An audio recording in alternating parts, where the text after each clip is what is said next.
자, 오늘은 위기 부분을 공부할 텐데요. 지난 시간에 우리 전개 부분을 공부했죠. 전개 부분에서는 어떤 내용들이 나옵니까? 사건이 진행이 본격화되고 갈등이 드러나면서 긴장감이 조성이 되고 사건이 얽히기 시작하는 것이 전개 부분입니다. 위기 부분에서는 그런 갈등 양상이 점점 대립적으로 형상화가 되죠. 그래서 상승이 되고 위험에 처하게 되는, 즉 갈등이 심화되는 부분이 위기 부분입니다.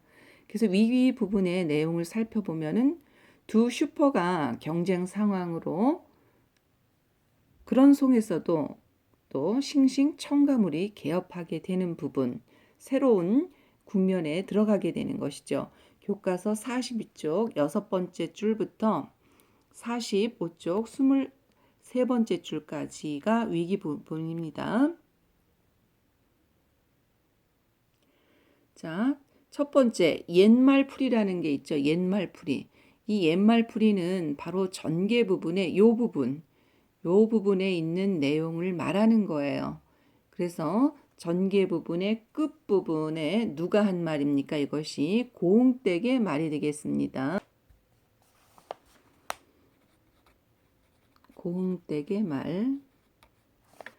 그 다음에 1월이 거지반 지날 무렵. 바로 요 부분이죠. 여기서부터 여기 시작했다까지 내용을 살펴보면은요. 자, 요 부분은 사건이 새로운 국면으로 접어든다는 얘기죠. 그 다음에 요 부분 교과서 42쪽 14번째 줄부터 15번째 줄. 수요가 없는 점포는 단칸방 월세보다 시세가 없다. 이것은 무엇을 의미하는 말일까요?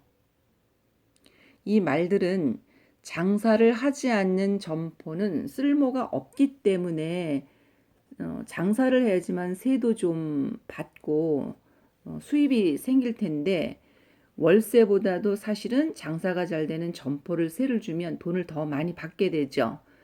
그런데 지금 수요가 없어요. 필요한 사람들이 없다 보니까 점포는 비어져 있고 월세방보다 못하는 얘기예요. 즉 점포를 하지 않는 점포는 쓸모가 없다. 아, 여기 선생님이 잘못 이야기해요. 점포가 아니라 뭡니까? 장사죠. 장사를 하지 않는 점포는 쓸모가 없기 때문에 단칸방 월세보다 시세가 없다라는 뜻입니다. 그 다음에 요 부분이요. 시청을 끼고 있어서 몇 년 지나지 않아 한몫하려니 했던 기대. 자, 요것은 드나드는 사람이 굉장히 많아서 장사가 잘 될 거라고 사람들은 뭐 했나요? 기대를 했죠. 그래서 상가의 가격이 오르리라고 기대를 했습니다. 그러나 생각보다도 사람들이 드나드는 사람이 많지 않아서 점포도 비게 되죠. 그것을 말하는 것입니다.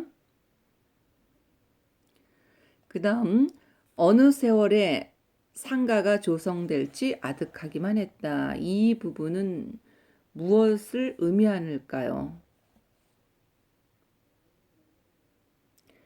이 부분은 미래에 대한 전망이 없다. 즉 불투명하다. 투명하지 않다. 알 수가 없다는 얘기를 의미하는 거예요.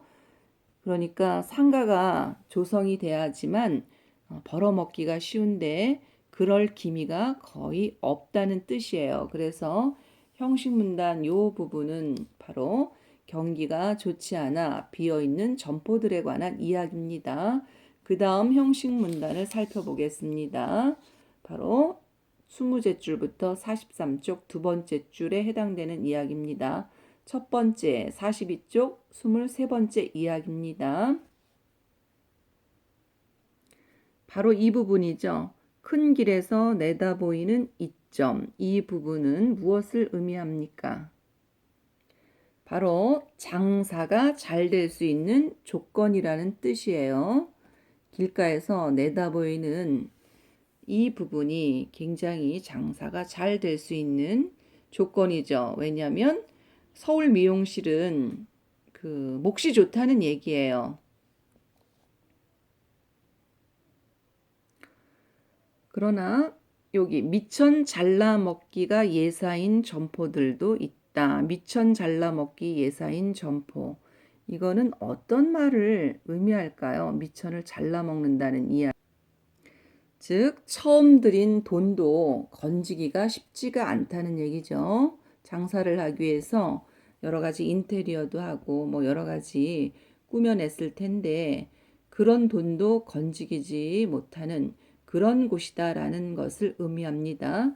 그 다음에 42쪽 25번째 줄부터 43쪽 첫 번째 줄에 철새에 날아오듯 문을 열었다 닫았다 하였는데도 이것은 무엇을 의미할까요?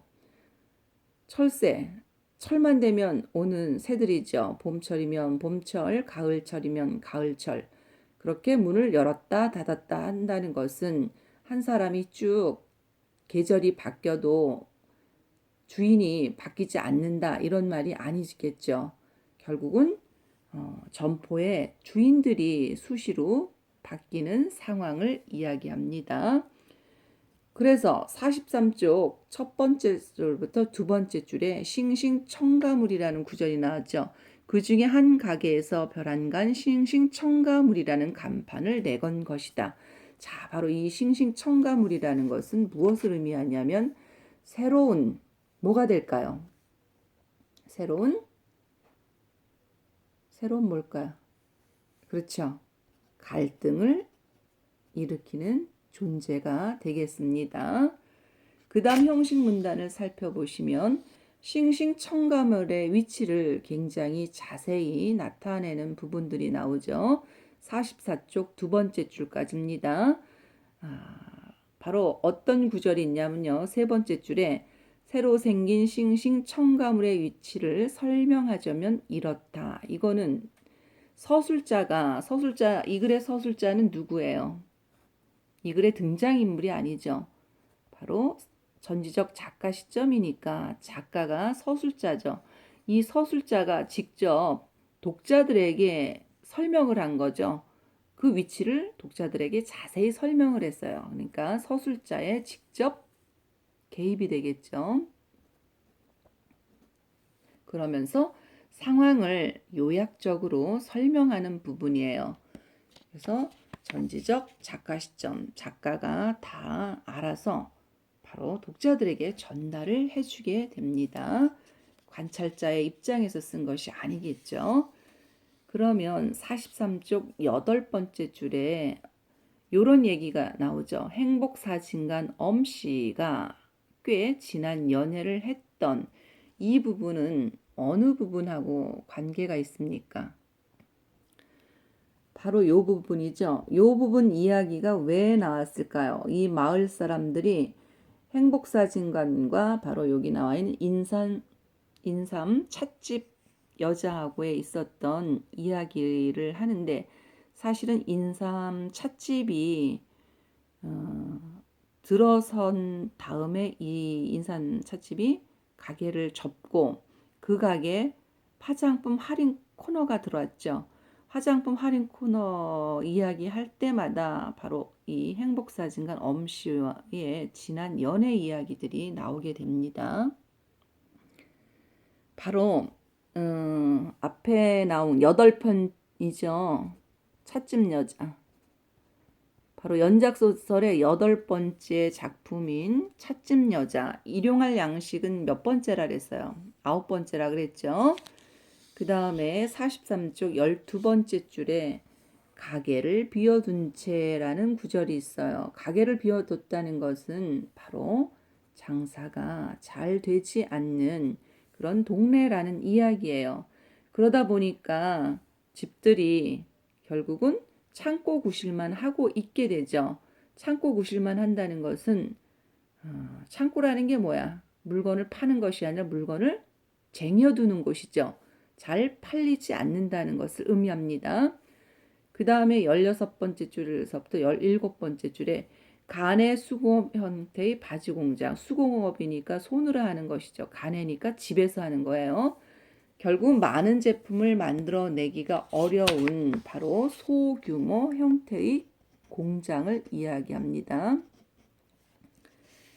자, 그러면 이렇게 점포가 비어날 때 강남 부동산을 거쳤다면 김 반장이 모르고 있었을 리가 없었다. 즉, 빈 가게에 어떤 가게가 들어서는지 바로 김 반장은 굉장히 신경을 많이 쓰고 본다는 얘기죠. 그래서 뻔질나게 드나들었다는 것을 알 수가 있어요. 그 다음 형식 문단 보면은요. 동네 형편이라는 게 44쪽 세 번째 줄에 나오는데요. 이 동네 형편이라는 건 바로 김포 슈퍼와 형제 슈퍼의 어떤 상황일까요?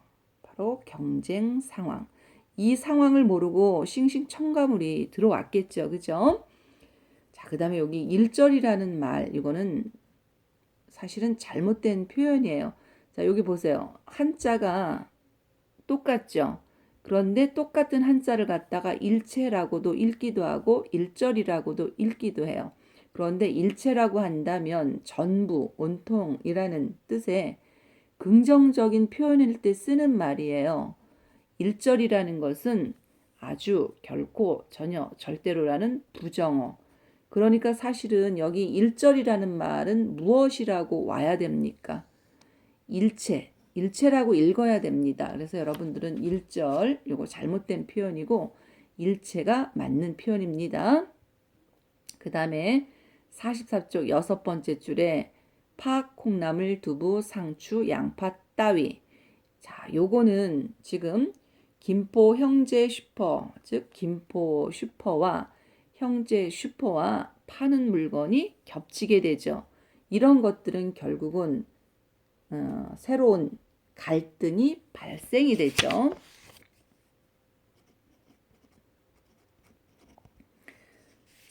그 다음에 이렇게 서술자가 직접 개입하는 부분이 또 나왔죠. 여기 보면 참 답답할 노릇이다. 이거는 누가 독자들에게 전달합니까?